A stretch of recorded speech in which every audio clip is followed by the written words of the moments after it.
Yellow. Good afternoon, everybody. I think we are live on Facebook on the Bloomz page. Welcome to everybody to our second meeting with the artists of this wonderful artist collective. I am Elisa Colangeli from Italy, and these are my wonderful partners, Katy Rundle from the UK. Hi. Hello, Katy. Hello. And Ann-Marie Cheung from Canada.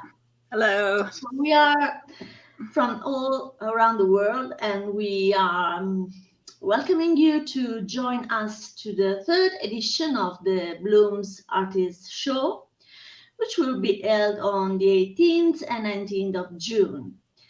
And you will be able to meet the three of us and also 7 more artists coming from all over the world and really working with all art supplies and media in a variety of expressions and art, and that you will be able to discover talking to us and really asking whatever you have in your mind about our processes, our inspirations, and if you want to be silent, it's okay. We are. You will be able to see our show reels and appreciate our presentations as you are in our company. So let me introduce you firstly the wonderful Katy Rundle, who is a textile artist from the UK. Hello, Katy. Hi, Elisa. Hi, Ann-Marie. How are you? Yeah, I'm good, thank you. Lovely to join you both across the oceans of the world. Mm-hmm. Yes. Summer is coming. We want to welcome summer with our third edition of the Bloomz show. I see you're wearing a very summer t-shirt. Oh yeah. We've had some good weather actually the last few days, so it does feel like summer at last is on its way. I love that shade of lipstick on you too that matches your shirt. Oh, thank you. Lovely. Yeah, my daughter got it in an advent calendar, and she was never going to wear it, so she gave it to me. That's good. That's good on you. Mm-hmm. Thank you. Yeah. It matches perfectly with your shirt. Yeah, thanks. Yeah, that was a fluky thing. It's become a color combination thing that I do now. Why don't you tell us about your process, because you are really good and you make wonders with textile, and you have the ability to paint without paint, as I really love these words to describe your approach to art and your creations, which are so unusual for someone like me, who was at least until I met you for the first time. I didn't know about the textile art, and I really learned from you about this. So I would like you to explain to the people who are joining us during this afternoon or will watch the replay as well, what's your process while creating? Well, as you say, I don't use paints, but these are my paints really. I've got a few bits of fabric in front of me. I mean, there's so many different types. Ooh, which way? So many types of textile art, but my type that I do currently is collage art, really, using fabrics, which I then, once I've formed a collage, I then stitch into with free machine embroidery using lots of different colour threads. So behind me, I've got a couple of examples. This one is actually a finished piece of textile art. Perhaps if I bring it a bit closer, you can see how my collage and embroidery come together in a finished piece. Because it's not immediately obvious that it is collage until you get quite a lot closer to it. I can't work out which way to go because it's the opposite way. But I mean, people really want to touch to understand how you do it. I don't know if you can see the texture and the layers of fabric on there. Yeah, I can see it. Yeah. Yeah. So that's a finished piece where I start off sketching onto a base fabric, usually using like a plain piece of calico cotton. and then I build on top of that with cut pieces of fabric, working from the background, obviously, to foreground. And once I've got my collage together, I love using colors. Colors is a big thing for me. That one I've just shown you is actually one of the most muted of all the pieces that I've ever done, really. But I tend to use really vibrant pattern fabrics, and I try and work out how I can use the pattern in the fabric to convey a texture or a contour or a sense of how that might feel in a textural way, if that makes sense. Behind me on the other side, I've got a couple of elephant pieces. This little one here is actually like a preliminary, and this, as you can see, isn't actually a collage as such. It's actually a painting onto fabric, which I've stitched into. And it was, as I say, a preliminary piece, just working out the composition for a larger collage, which this one is just is sort of nearly complete in the collage format. So all you've got here is you've got the actual raw pieces of patterned fabric laid down on top of each other, and it's waiting for me to complete some more detail, I think, before I'll then start stitching into it. But in that piece behind me, I've used some pieces of this fabric. I love these sort of wiggly lines, and I think I would actually like to do a much bigger elephant and use more of this fabric in it to convey, you know, the wrinkles. You know, they're so textural, elephants are. They're all sort of crisscross. They don't just have wrinkles going in one direction, they crisscross all over. And I'll be able to do that more with the actual thread. I found a great piece of batik type fabric here, which I've used for the main body of the elephant. And the way I work is to sort of try and work out, looking at the photograph, because I have done this from a photograph as an inspirational reference. The light was falling sort of onto the hump of the back of the elephant as it's sort of reaching up into the trees. And so I placed my cutout for the elephant, my pattern piece, if you like, so that I would get that blue just where I have done on the elephant's backs, which already gives it a bit of a form. I hope you'll agree. Yeah. So, and then in the ear there, I've used loads and loads of different pieces of fabric. I might bring it a bit closer. Is that a cotton fabric that you use? Yeah, they're made. Oh, it's fallen off. Maybe I'll hold that separately. They're quilting fabrics generally that I use. Okay. So this ear, this is like a cabbage leaf pattern, and then this was another sort of floral pattern, the other sort of mauves and purples on there. And then I've used some more pieces of the batik sort of to come in to sort of create, there'll be a lot of stitching on top of this, but to give this sense of the folds. And these pieces of fabric, again, are going to be extended out into sort of the folds and wrinkles of the elephant's face. And you can see, I think, along the trunk where I've used that stripy fabric again. Yeah, you really have the ability to, I think, to see the potential of each pattern and to adapt, I think, the pattern to plural situation, because, of course, you do palm trees, you do animals of any kind, because I saw birds in your creation, I saw black panthers, I saw many animals. So is there an animal you didn't create yet, but you would like to? I don't know, like a totemic presents, maybe. There are so many. I mean, I am still, after, you know, I am still really inspired by all the African wildlife from living in Kenya for those 2 years, even though it was a while ago yet, but I've still got so many, that's not going to work now. I've still got so many photographs from that time and things that I'd like to translate into the fabric collage. And as you say, for me, it's the use of the pattern and trying to pick the patterns that will convey what I want to convey is part of the excitement for me. I absolutely love that stage where I've sketched something out and I'm thinking about a color palette, and then I'm going through my drawers and drawers of fabric and pulling out all the ones that might work and looking at their patterns and their colors and the tonal values, and will they work or won't they? And I end up with lots and lots of fabrics from which I will then choose again. So it's sort of whittling it down.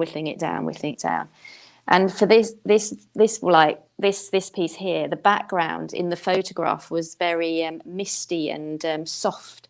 So I was looking for softer, lighter fabrics that would work. And sometimes, because I have so many fabrics, because I'm drawn to the rich colors often, what I've done to achieve softness in some of the fabrics is actually to use the backs of the fabric, where the colors are really muted. So sometimes I use the front, sometimes I use the back, and that can help with me trying to get that tonal variation. I think also the texture may vary between the front and the back. Yeah, it can do. Yeah. But as I say, most of mine are the very light quilting cotton. So my textile collage tends to be fairly flat. The stitch gives it more texture. But yeah, I mean, textile art is a huge, genre. There are people doing all kinds of textile art with all kinds of different kinds of textiles, and it could be a lot more textured. And that may be a way in the future that I do become more textured in the way that I work. There are so many options, aren't there, for all of us? There are a few comments. Max says, yes, you can see the textures, layers, and stitching. Beautiful. And Stephanie says, love the elephant. And thank you. Mac also says, yes, it does give the elephant form when you were talking about that other part. And Mac also says, a very unique way of working. Thank you. It's a fun, I really enjoy it. People often look at my work and say, gosh, you must have the patience of a saint, as if it's some sort of torture that I put myself through. But, I love it. Yeah. I love all the different steps in creating a piece of art. I love that. I've got a sort of environmental question. It's the engineer in me who is speaking right now. Is there a way to, I don't know if you already pay attention to this particular area, but are there some fabrics or are made with an eye on sustainability? Well, that is a really, really good point, and something that I should look more into. I haven't. I get most of my fabrics from the same place, but I can't pretend that I actually know. And I think that maybe it's an idea. You could make contacts in Africa as well, and achieve sort of interaction with artisans there, and promote also a sort of sustainable market for them.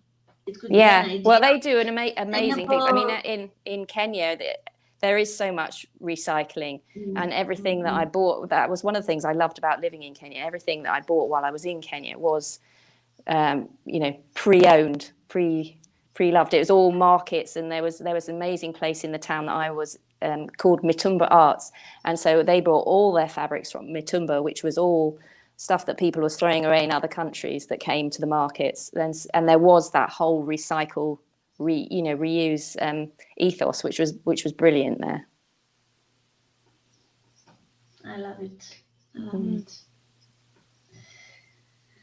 Well, Ann-Marie, if we have no more comments or interactions directly on Katy's work, maybe. Oh, Mac also said she loving the elephant.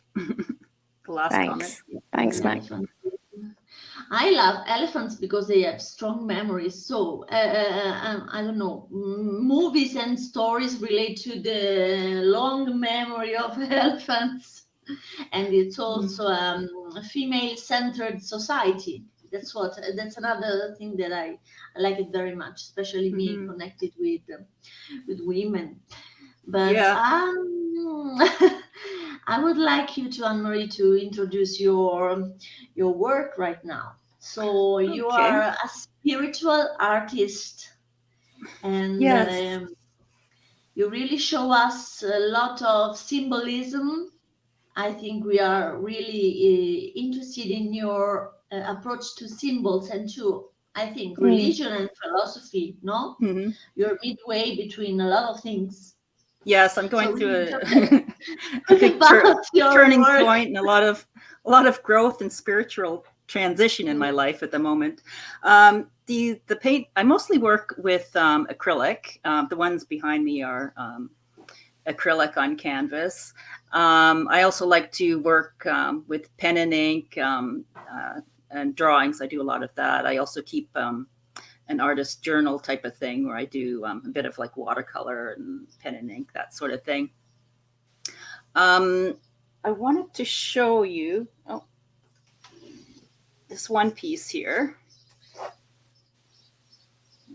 Close, you can see this is Green Tara, and she is the feminine Buddha, I would call her. And in this painting, it was a rather meditative process in creating it, because there was 21 layers to it with the different aspects of Tara. One of them was, say, the red Tara that destroys negativity, or the golden Tara that creates luck. And also you can see there's the lotus flowers. The lotus is a strong symbol of, because they grow in the muck. So it's, they grow through mud. You can only grow them in the mud. And so it takes a lot of, muck and sort of bad stuff to grow and become, a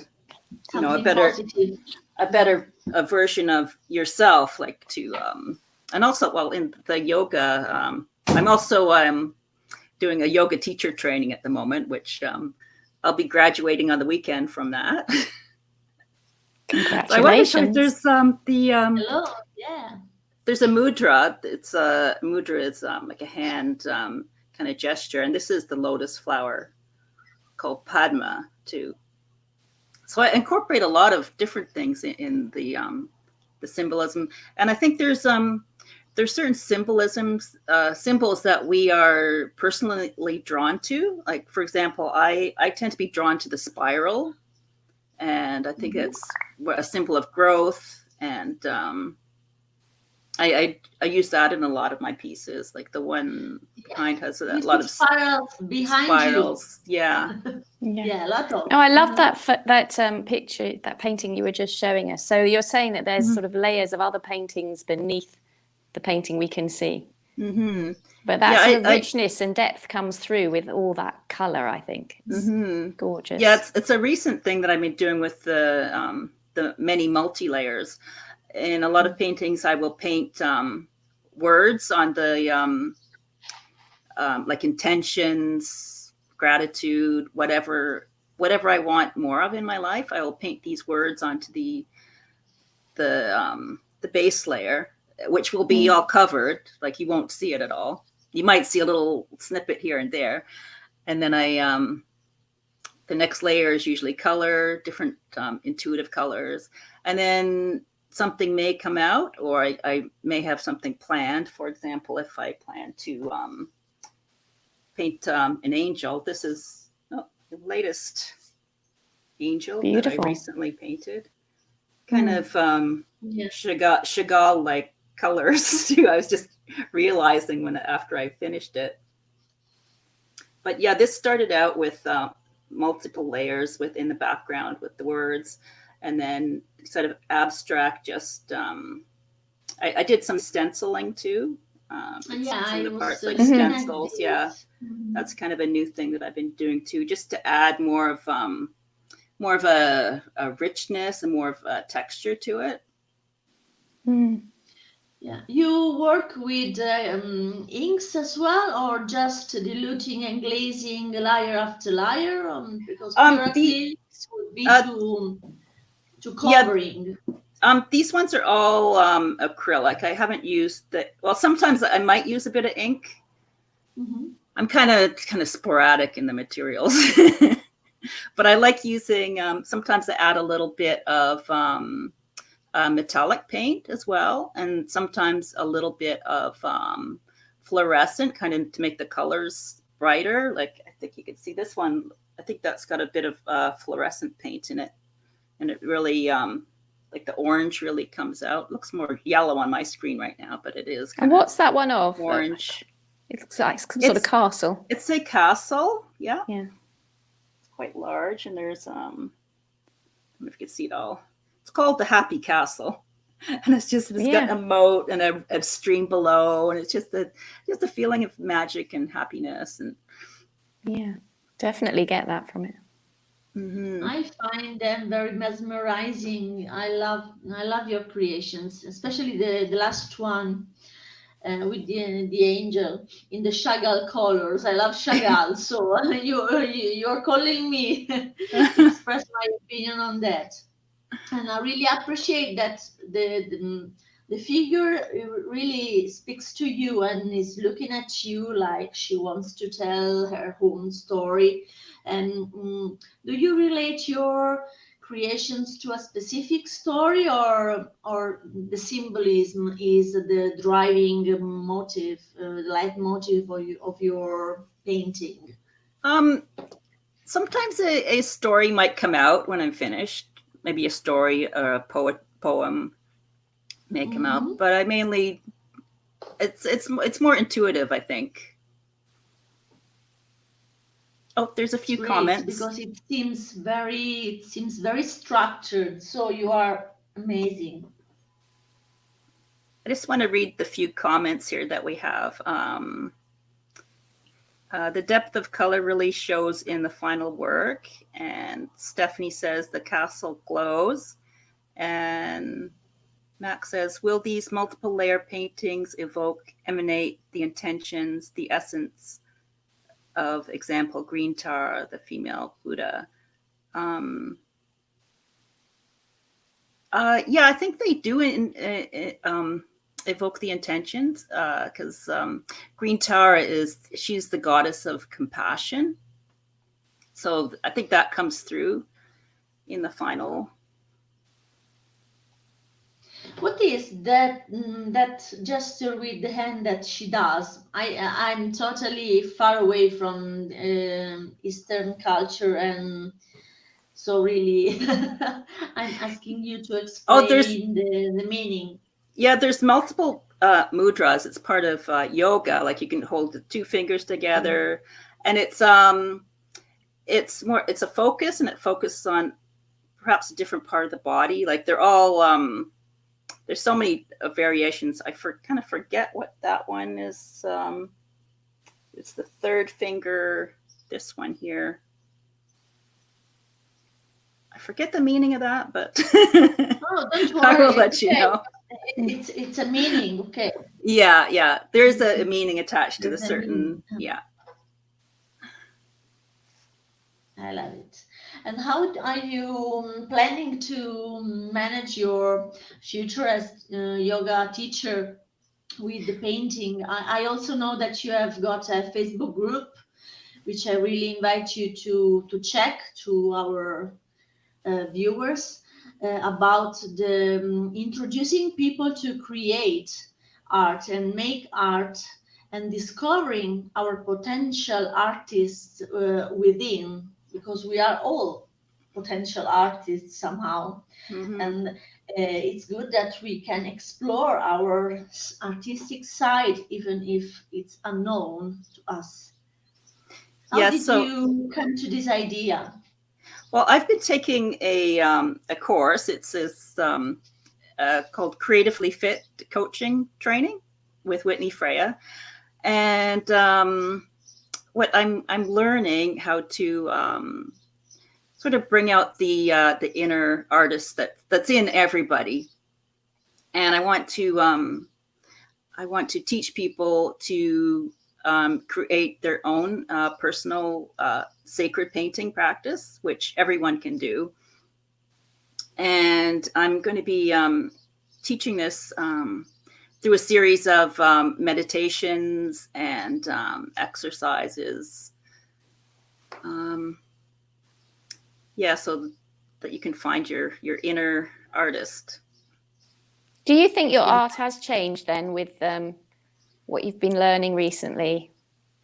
I have been kind of letting go of attachment with the training.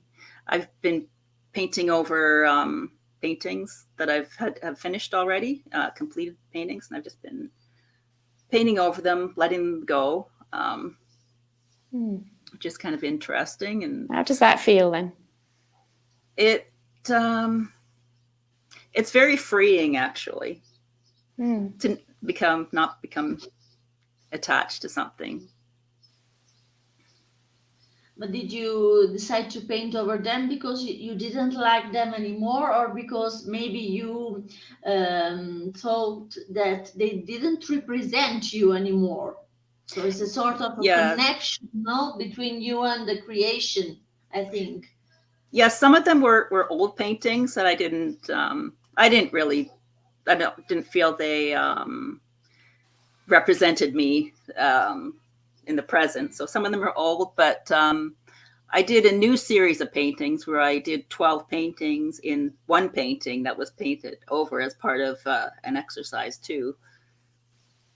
And I've videoed them, and they're on YouTube if anyone's interested in having a look to see the process of that. Yeah, that's interesting, because I imagine when you create something that you think, oh, this is really coming together, then having to paint over it would be quite difficult. It's difficult if you really like it, but yeah. It's quite common that we are attached to our latest pieces because we all always think that they are the best we could ever create, no? And afterwards you create a new one and you say, okay, it's better than the previous one. And then, of course, it's a sort of chain and development, continuous development, and it's natural. Great. I was going to say something, but I just completely forgot what I was going to say. I'm sorry. I lost the train of thought. Check the YouTube channel of Ann-Marie. Check the YouTube channel. Yes. Yeah. And also Katy is very active on Instagram as well, and Facebook too. Yeah. Yes, I saw that you gained your first 2,000. I wish you many, many 2,000 followers coming. Oh, thank you. I don't think I've got that many yet. The important is to start, and they will arrive. So we will put our links to social media accounts in the comments as well, if we want to be reached by our viewers. Oh, there's one more question from Mac. Would you research the meaning of the symbols used to be included with the painting? Yes, I do research, and I actually got my sketchbook here. I was researching this symbol right here. Oh, yeah. I have my little book here and my notes and things like that. Yeah, that one, the symbol with the two hearts is it's a Adinkra symbol from the Gainam people of Ghana, and it's used on a lot of their fabrics, and it's a symbol of Mother Earth, or the Mother Earth above and below. So it's interesting. Shall we move on to Elisa? Okay. To talk next. Yeah. So this is Elisa, who's a wonderful figurative painter. Shall I hand over to you to tell people about your work, Elisa? Thanks for the compliments. And I am I'm a figurative artist. It means that I'm connected to people, and I represent people in portraits and figures.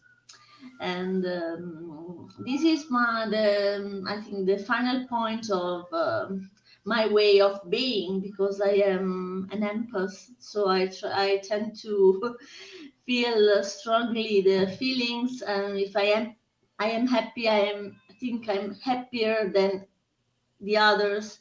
And if I'm sad, I'm a little bit more sad maybe than people surrounding me. So I live intensely, and I try to find this intensity and a connection with people that I represent. I decided to focus in this phase. I don't know what's going to happen tomorrow, but representing women, and like in big pieces, like the one that is behind me, but also in smaller sizes that I can show you if you want.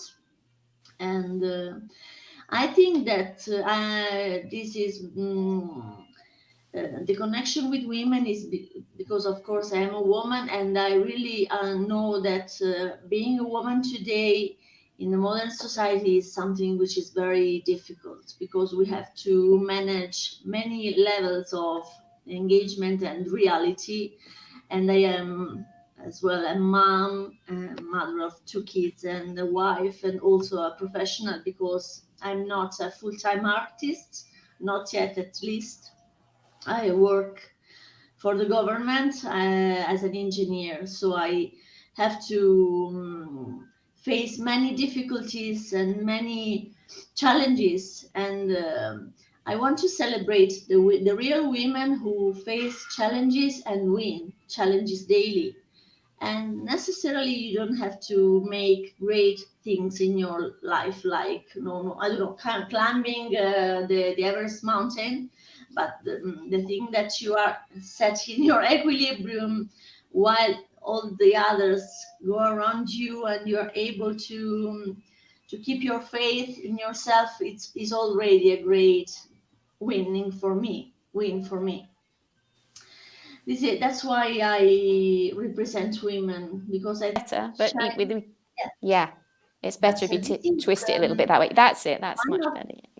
my Yeah. latest creations, and she's a part created about female heroines in literature, and following the books, because I love books. So many inspiration comes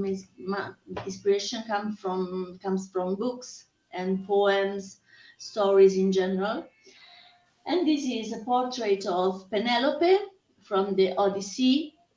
And we are used to think about Penelope like waiting for 20 years her husband to come back from the war, and going around in the sea with his friends.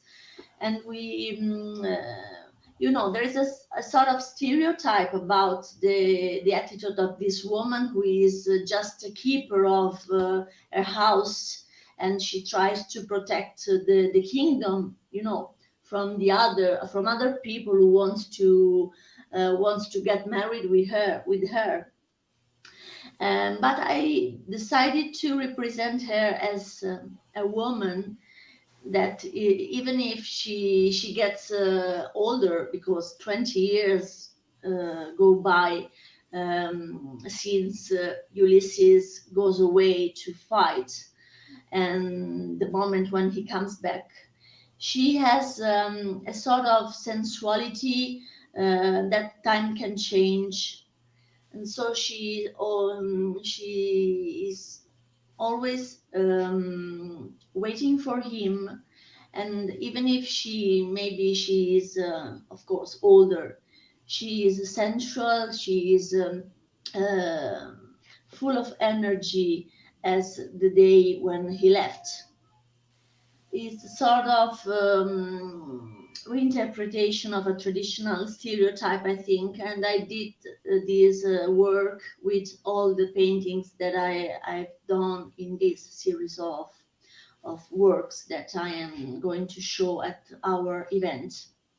And another series of works that I did was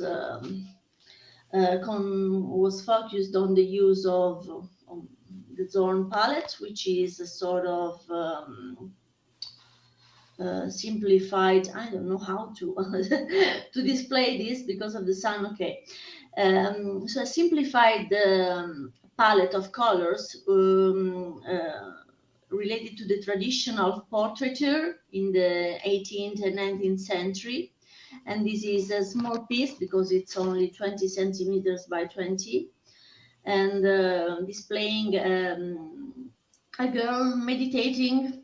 So it's quite unusual to me because I really, maybe you understood, quite far away from this sort of meditative state. I'm quite practical, but someone says that I meditate while I do. And I wanted to represent the state of peaceful mind with her closed eyes. So I decided to convey the attention of the viewer onto her lips, which are the focal point of the composition. I try to always improve myself, studying the techniques of the masters, like glazing. So like in the Renaissance, I work in acrylics at the moment, but I plan to switch to oils to improve again and again my techniques. And also the use of the Zorn palette is quite a tribute to Anders Zorn, who was the one who really realized that using just 3 colors you can have a sort of rainbow of possibilities that it's worthy of being explored. Beautiful.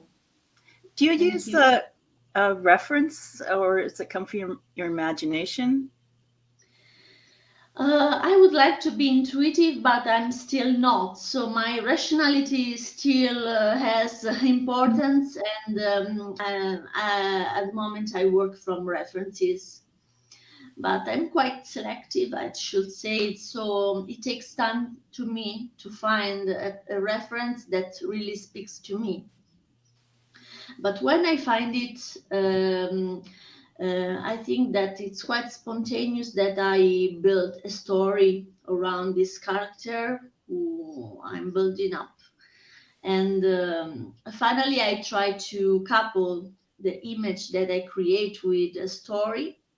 I've always loved writing, and my teachers at the high school believed that I could be a journalist, maybe, but I choose other things for me. But now I really have the joy to describe my paintings with my own words, try to suggest at least an interpretation of what I had in my mind when I was creating this. It's not something that it's written on the stone, so everybody can read whatever he wants. It's just a suggestion, one of the more suggestions that I could give. Do you But I ever want it to be free. do you ever paint any women that you know personally? Yeah, I do it during the commissions. And making commissions is one of the most the funniest sides of being a portrait artist, because to create that connection that really lets me paint or draw.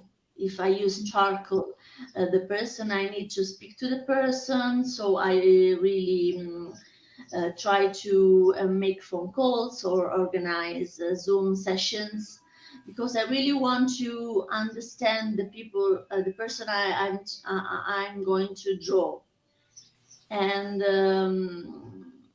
I try to find a connection. This is the most important thing. And maybe someday I will be able to make a self-portrait. This is the hardest part of the work. Yeah. Oh, there's another comment we have here from Mac. I think your paintings really evoke and resonate with our emotions, emotions expressed and not repressed, emotions and empathy being valued. Yeah, it's true, because we are. I think I wrote a post this morning or yesterday. I don't remember. I say that we are our heart. I don't know. And so it's useless to hide who we are. We should live more authentically, and we should trust ourselves. I think this is the first step to get the freedom. We all talk about freedom and empowerment. There are labels. Let's talk about serious things. We have to love, and if we love, I think that the things go smoother for us. Exactly. Yes, I agree. Yeah, I am optimistic. Me too.